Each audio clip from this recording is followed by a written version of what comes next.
Katanya Epikuros, apa sih yang paling utama dalam hidup? Kebijaksanaan. Kebijaksanaan yang paling utama apa? Bijaksana dalam mengejar kenikmatan. Kenapa kok mengejar kenikmatan? Karena diakui atau tidak diakui, kita hidup ini mencari kenikmatan. Yo bahasa kasarnya nyari seneng, nyari enak. Jadi hiduplah untuk mencari kesenangan, tidak apa-apa. Tapi jangan hidup hanya untuk senang-senang. Cuma jangan dikira seneng-senengnya Epikuros itu seneng-seneng yang berhenti di kepuasan fisik. Kehidupan nyatanya seorang Epikuros itu jangan dibayangkan orang yang hura-hura. Jadi Epikuros ini bagi beberapa filosof dialah nanti yang mempelopori gaya hidup apa ya? Kalau barat itu namanya hippies. Jadi orang-orang yang menjauh dari keramaian terus menikmati hidup.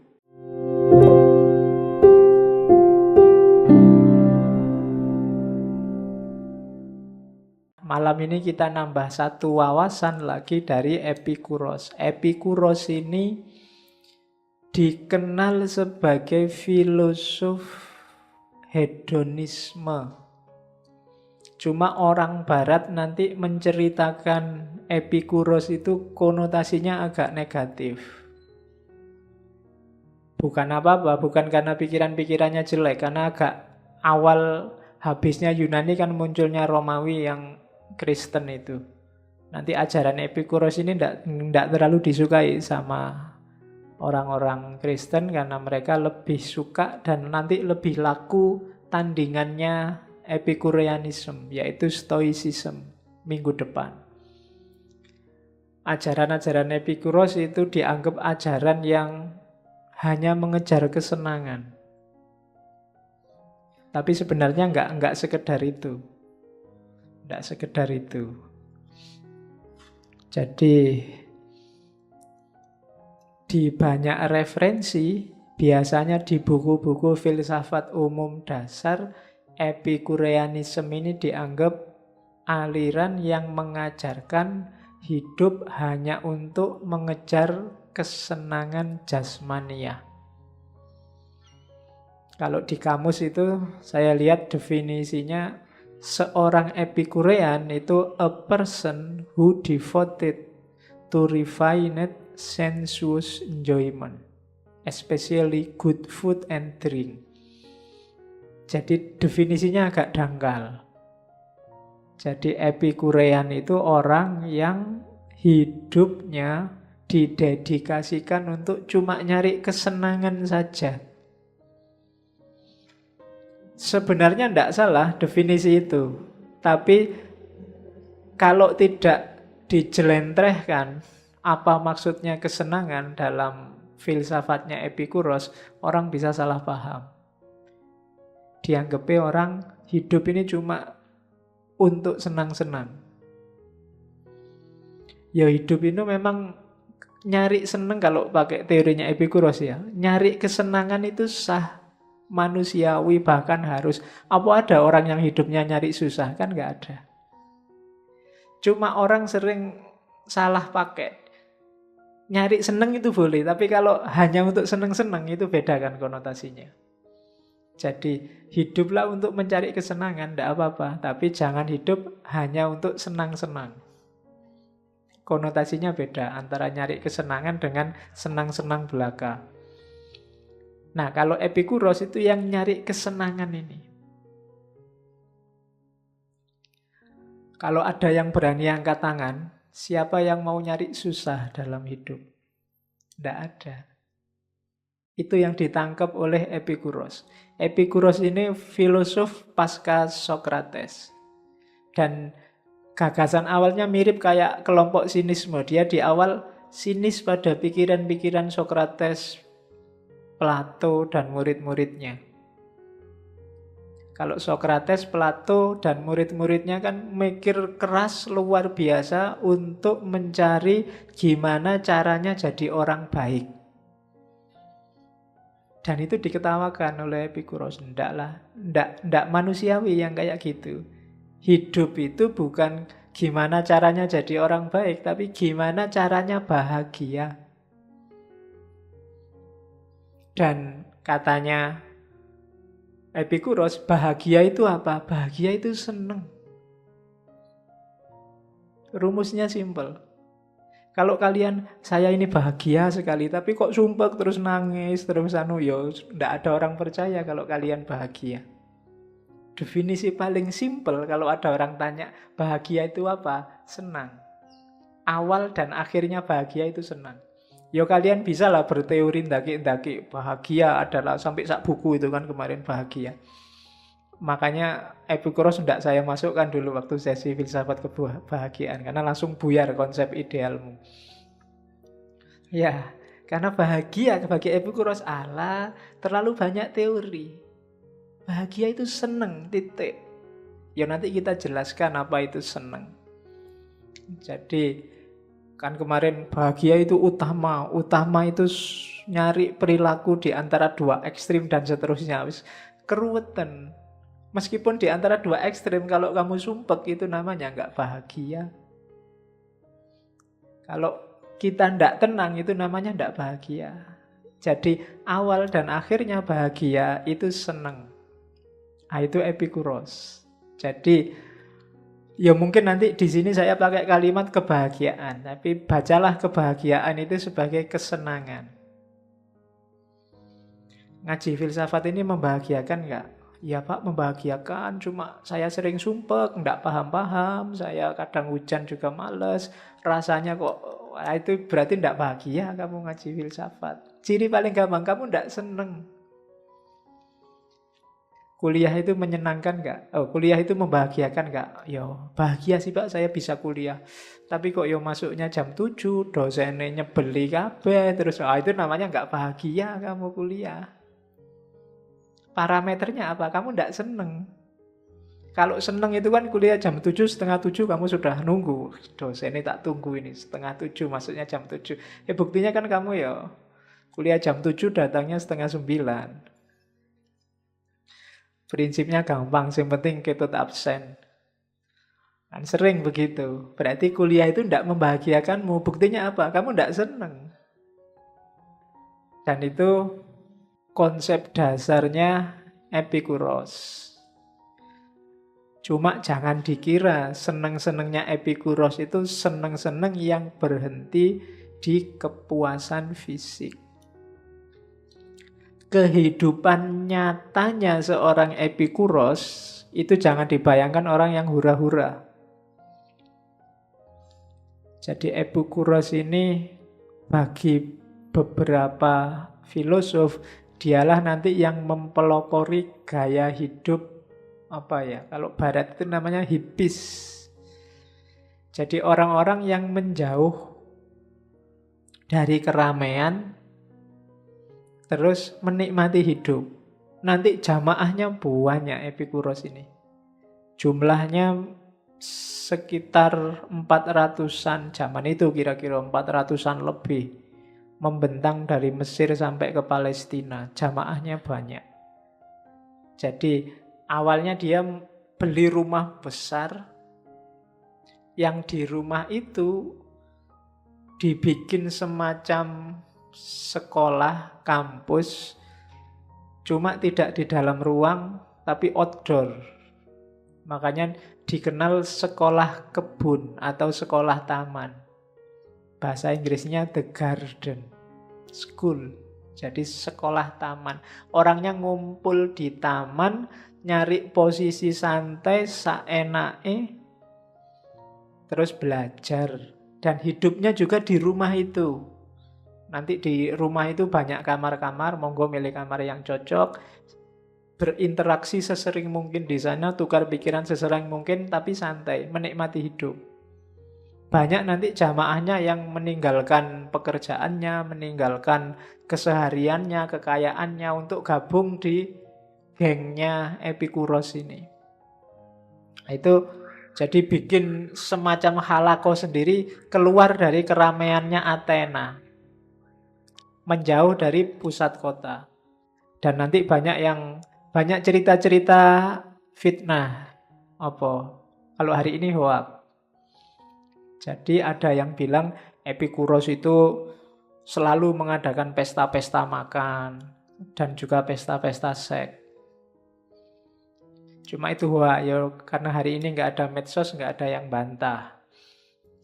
Tapi bantahannya ada di beberapa buku yang menunjukkan bahwa enggak kayak gitu. Dan Epikuros ini nyufi beneran gaya hidupnya.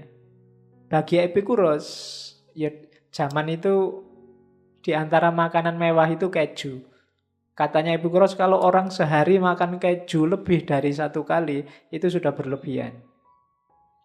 Ya rumusnya berarti kalau sehari makan 3 kali, ya kalau kita kaya ya cukup makan enaknya sekali saja. Kalau makan enaknya lebih dari 1 kali, itu sudah berlebihan. Ya mungkin orang modern hari ini merasakan kebanyakan makan enak, akhirnya penyakitnya datang. Ya, yang susah kita. Kita itu waktu ndak punya uang, pingin makan enak, ndak bisa beli. Besok sudah kerja punya uang, pingin makan enak, ndak boleh sama dokternya. Jadi sepanjang hayat nggak sempat makan enak. Jadi Epikuran gaya gitu. Nanti mungkin di fase-fase terakhir ketika Kristen lahir, ajaran ini ditentang. Sehingga halakoh-halakohnya dibubarkan, nanti rumah-rumah besar tempatnya Epikuros dan para sahabatnya sebagian besar dijadikan biara gereja. Dan ajarannya dibasmi. Saya bilang tadi nanti yang lebih disukai aliran stoicisme yang kita bahas minggu depan. Ya kalau dari sisi tahunnya Epikuros ini 350 sebelum Masehi. Jadi abad-abad ketiga sebelum Masehi. Jadi kehidupan nyatanya beliau ini seorang mistikus sebenarnya, sufi yang uzlah, menjauh dari dunia dan menikmati hidup. Ya menikmati hidup itu tidak berarti terus kaya raya senang-senang dengan hartanya. Tidak ada syarat harus kaya untuk bisa senang dan bahagia. Dan itulah yang dipraktekkan oleh Epikuros dan murid-muridnya. Maka kalau mau dikasih judul malam ini, tema kita adalah menikmati hidup. Dan Epikuros memang menyindir filsafat sebelumnya. Filsafat sebelumnya itu terlalu bikin sumpek, hidup yang simpel. Rumusannya terlalu jelimet. Padahal hidup ini sangat sederhana. Dan kalau kita bisa memahami logika kesederhanaan ini, kita akan menemukan hidup yang nikmat, hidup yang nyaman. Segala keruwetan hidup kita itu karena cara hidup, cara mikir kita sendiri yang kita bikin ruwet. Ya kayak ngaji ini loh. Kadang-kadang kan pengajian-pengajian tertentu itu kalau mau ikut pengajian harus bikin seragam.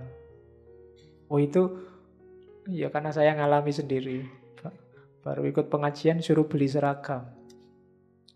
Ya bagus sih kelihatan seragam semua, nggak kayak ini ada yang kaosan, ada yang nggak apa-apa sebenarnya. Cuma nggak ada hubungannya sama kemampuan ngaji kan. Tapi kita sendiri yang bikin rumit, bikin aturan-aturan. Kalau di sekolahannya Epikuros tadi bebas. Kamu sambil lesehan juga ndak apa-apa, sambil tiduran juga ndak apa-apa, sambil nongkrong, bahkan tadi gambarnya ada yang duduk di atas meja juga ndak masalah. Yang penting saling terbuka, diskusi, saling senang. Bahkan nanti ada gambar yang nggak saya masukkan, ada yang gambar beberapa malah ndak pakai baju. Yo, kalau kamu ndak boleh ndak pakai baju. Oke, kasihan temennya. Jadi itu Epikuros. Terus, nah kenapa dia nyepi? Nggak ikut gabung sama Socrates and the Gang dan kawan-kawan dan wa akhwatuhu wa ashabuhu di Athena. Katanya Epikuros, I have never wished to cater to the crowd. For what I know, they do not approve. And what they approve, I do not know. Katanya Epikuros, aku ndak pingin ikut-ikutan terjun, ikut-ikutan kater. Kater itu catering, kata dasarnya catering. Ikut melayani, menyuplai kebutuhan crowd, kebutuhan banyak orang. Bahasa Sunan Kalijogo, ikut-ikutan arus. Orang banyak. Sekarang trennya apa, yang jadi viral apa, terus kamu ikut di situ. Logikanya orang banyak itu katanya Epikuros, for what I know, they do not approve. Yang aku tahu biasanya mereka nggak setuju karena orang biasa itu nggak mau mikir dalam. Maunya yang lain begitu ya begitu. Sementara para filosof ini kan mikirnya dalam. Jadi katanya Epikuros, yang aku tahu mereka nggak setuju. Dan apa yang mereka setujui aku nggak tahu. I don't know. Maksudnya apa? Yang berjalan di masyarakat ini aku ndak paham. Kok bisa ya orang itu kayak gitu? Logika masa itu kan kalau kadang-kadang kita pikir kan kadang nggak nyambung. Ujuk-ujuk ada anak kecil bawa tulisan di pinggir nyegat bis pakai om, telolet om. Itu se-Indonesia setuju, viral itu. Itu kan what they approve I do not know, ndak paham belas aku. Yo, contoh yang lain banyak. Ya sekarang tinggal kamu sebut yang viral hari ini apa. Wong ada Raja Salman nambah cutinya 3 hari. Itu heboh se-Indonesia. Aku ya bingung istimewanya di mana sih? Wong ya rojo, cuti dan kerasan nambah 3 hari itu lah biasa aja. Wong mereka bayar-bayar sendiri. Tapi kok se-Indonesia terus heboh ya? Ah itu for what they approve I do not know. Piye yo mikirnya wong-wong itu kan gitu. Maka katanya Epikuros, daripada capek mikir orang banyak ya sudahlah. Nanti aku ngomong apa-apa juga dimarahi sama mereka. For what I know they do not approve. Wong mereka memang nggak nyampe. Daripada capek ngeladeni, minggirlah kita sebentar. Kita nikmati hidup kita sendiri. Itu Epikuros. Kalau mikir terus crowd, mikir terus kerumunan, sumpek kita. Kita cari yang paling nyaman. Nah, ngaji ini juga begitu, kamu boleh bebas. Selonjor boleh, ndak harus pakai silo. Ya, kelesetan juga boleh, cuma jangan di depan. Kalau di depan sini kalau kamu tidur, nanti yang lain berdiri sholat, kapok kamu. Oke, jadi kalau tidur di belakang. Terus, ini rumusan utama filsafatnya Epikuros. Katanya Epikuros, apa sih yang paling utama dalam hidup? Kebijaksanaan. Kebijaksanaan yang paling utama apa? Bijaksana dalam mengejar kenikmatan. Kenapa kok mengejar kenikmatan? Karena diakui atau tidak diakui, kita hidup ini mencari kenikmatan. Yo bahasa kasarnya nyari seneng, nyari enak. Saya bilang tadi di awal. Kalau kamu tanya, nikmat itu apa? Nikmat itu ndak ada rasa sakit, ndak ada rasa galau, ndak ada rasa sumpek. Jadi tidak ada netral ya. Kalau kita nggak sumpek, nggak galau, itulah nikmat. Tidak bisa seneng, tidak seneng, dan biasa. Hidup isinya cuma 2, seneng atau tidak seneng. Biasa itu termasuk seneng berarti. Kamu nyaman. Zona nyaman itu kan standar biasa. Dan kamu seneng, kerasan di situ. Jadi berarti apa? Nikmat itu kalau tidak ada rasa sakit, nggak ada ganjelan, nggak ada gelisah. Itulah nikmat. Jadi rumusannya nggak perlu terlalu jelimet. Kenapa kok pakai definisi negatif? Karena pakai definisi positif akan susah. Coba aja. Nikmat itu Pak, kalau kita bisa ketawa. Wah, kayak tunggale. Banyak orang ketawa, malah ketawanya hasil dari stres. Itu kan tidak nikmat. Banyak orang senyum, tapi senyumnya bukan karena dia senang, tapi karena basa-basi. Kalau ketemu saya mungkin kamu janjinya lagi sumpek. Wah ketemu Pak Faiz terpaksa harus senyum nih. Gitu. Berarti kan nggak karena seneng itu terpaksa. Sama-sama senyumnya. Nah kan susah. Memang Karena seneng dan nikmat itu hubungannya sama rasa. Saya sering bilang rasa itu memang sukar didefinisikan secara positif. Jadi secara lurus, mendefinisikannya apa? Secara negatif. Kalau nggak ada yang ganjel, nggak ada yang galau, lancar, itulah nikmat. Jadi keutamaan hidup itu kalau bijaksana, dan kebijaksanaan itu nggak usah ruwet-ruwet mikir macam-macam. Kebijaksanaan untuk menemukan, untuk ngopeni apa yang kita senangi. Jangan sampai kita salah milih. Maka butuh kebijaksanaan. Misalnya teh atau air putih, kan selalu dikasih saya dua ini.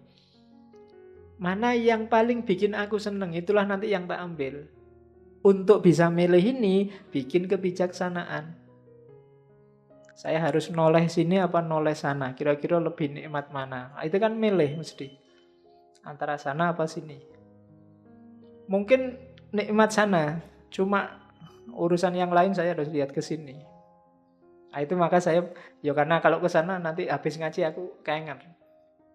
Jadi terpaksa harus banyak lihat sini. Tapi posisinya boleh diubah sekali-sekali, yang ibu-ibu di tengah. Yang laki-laki mbok ngalah gitu loh, kamu ke sana. Oh, yang perempuan biar di sini. Oke, biar ngajinya lebih panjang. Oke, terus. Nah, kalau ada yang tanya, apa ndak rendah Pak hidup kok cuma nyari seneng? Ndak. Kenapa? Karena itu fitrah. Kamu ndak bisa nyalai fitrah.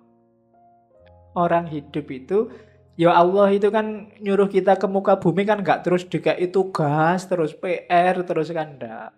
Kita disuruh seneng. Bahkan PR dari Allah itu biar kita seneng. Jangan dikira kamu disuruh sholat, disuruh zakat, disuruh haji itu terus biar kamu sumpek, enggak. Maka nggak boleh mengeluh Allah ini bikin sumpek aja. Itu sebenarnya biar kamu seneng. Itu kan rumus-rumus yang kamu belum nangkep mungkin. Ada rahasianya untuk bikin kamu senang. Jadi fitrah. Saya tadi di awal ngomong, tidak ada orang yang secara sengaja saya milih susah Pak. Kecuali yang sudah stres, yang sudah putus asa. Oke. Loh Pak, orang jatuh cinta kemarin kan ada Pak yang milih susah. Enggak. Orang jatuh cinta kamu anggap susah, itu kan kamu yang lihat. Yang ngalami merasa senang. Kayak ibu sama anaknya. Ibu ini ketoknya soro banget, kasihan ya, pagi-pagi bangun, sembarang kali diurusi. Tapi dia bahagia dengan itu, senang dengan itu. Ya kayak ibumu kalau main ke kos-kosanmu itu loh. Kamu pinginnya kan sudah lah Bu, tidur aja enggak usah. Tapi ibumu kan enggak mau, dia nyapu-nyapu lah, bersih-bersih lah. Loh, dia senang dengan itu, dia enggak menderita dengan itu. Dia senang. Jadi enggak, orang tetap secara fitrah milih yang menyenangkan untuk dirinya. Tidak ada orang yang secara sengaja milih susah. Maka konsep saya berkorban demi agama tidak ada. Ketika orang ngomong saya berkorban, itu berarti yang bikin dia senang ya berkorban itu. Tidak ada orang yang secara sengaja milih susah. Kalau saya korban loh Pak, tapi saya berat sebenarnya ini. Kamu tidak senang. Itu berarti ya kalau agama kan tidak ikhlas namanya. Tidak ada nilainya. Yang bernilai itu kalau kamu mengejar yang membuat kamu senang. Jadi rumus pertama dari Epikuros, hidup ini awal dan akhirnya adalah kesenangan. Disitulah nanti sumber kebahagiaan. Nanti ada kalimat dari Epikuros, kenapa sih harus senang? Yang pertama fitrah tadi, yang kedua karena kita akan mati. Loh Pak, nanti kan di akhirat ada kesenangan lagi bagi yang percaya besok ada akhirat. Kalau Epikuros enggak. Katanya Epikuros ya seandainya ada kan yang di sana itu besok kesenangan akhirat. Sekarang carilah kesenangan dunia mumpung kamu hidup di dunia. Gitu loh. Loh Pak, besok di akhirat bisa toh Pak senang-senang kayak di dunia? Nggak bisa, alamnya beda. Kan ada hadisnya, mala ainun ro'at wala udhunun sami'at. Berarti nggak kayak sekarang. Jangan mau ketipu.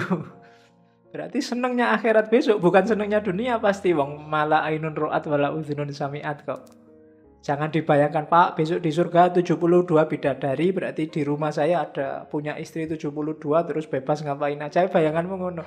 Itu kesenangan dunia itu, bukan kesenangan akhirat. Kalau akhirat, ndak terbayangkan. Wong kamu belum ngerti. Mungkin kalau dianalogikan kayak dulu waktu kamu di kandungan ibumu, yang bikin kamu senang kan beda dengan di dunia sekarang ini. Kebahagiaanmu waktu di kandungan dengan sekarang hidup di alam dunia ini mungkin beda. Akhirat mungkin analoginya juga begitu. Kamu melihat, wah bayi itu ya mau ya makan cuma hasil cernaan ibunya, menjijikkan sekali. Jadi kamu sekarang di dunia. Besok di akhirat mungkin gitu, begitu lihat dunia. Alah-alah orang dunia itu loh kok mau-maunya gitu. Bisa jadi begitu. Cuma memang jenis kesenangannya beda-beda. Maka katanya Epikuros, nikmati aja hidupmu di dunia sekarang. Kamu hidup sekali kok. Jadi kenapa sih Pak kok cari nikmat? Karena besok kita mati. Dan nggak kembali lagi. Kecuali yang mati terus nggak jadi. Yo kan ada orang yang mati suri terus nggak jadi kembali lagi. Oke. Jadi karena besok kita mati, maka nikmatilah hidup di dunia ini. Ya nanti mesti meskipun nikmat ada rumusnya, jangan sembarangan.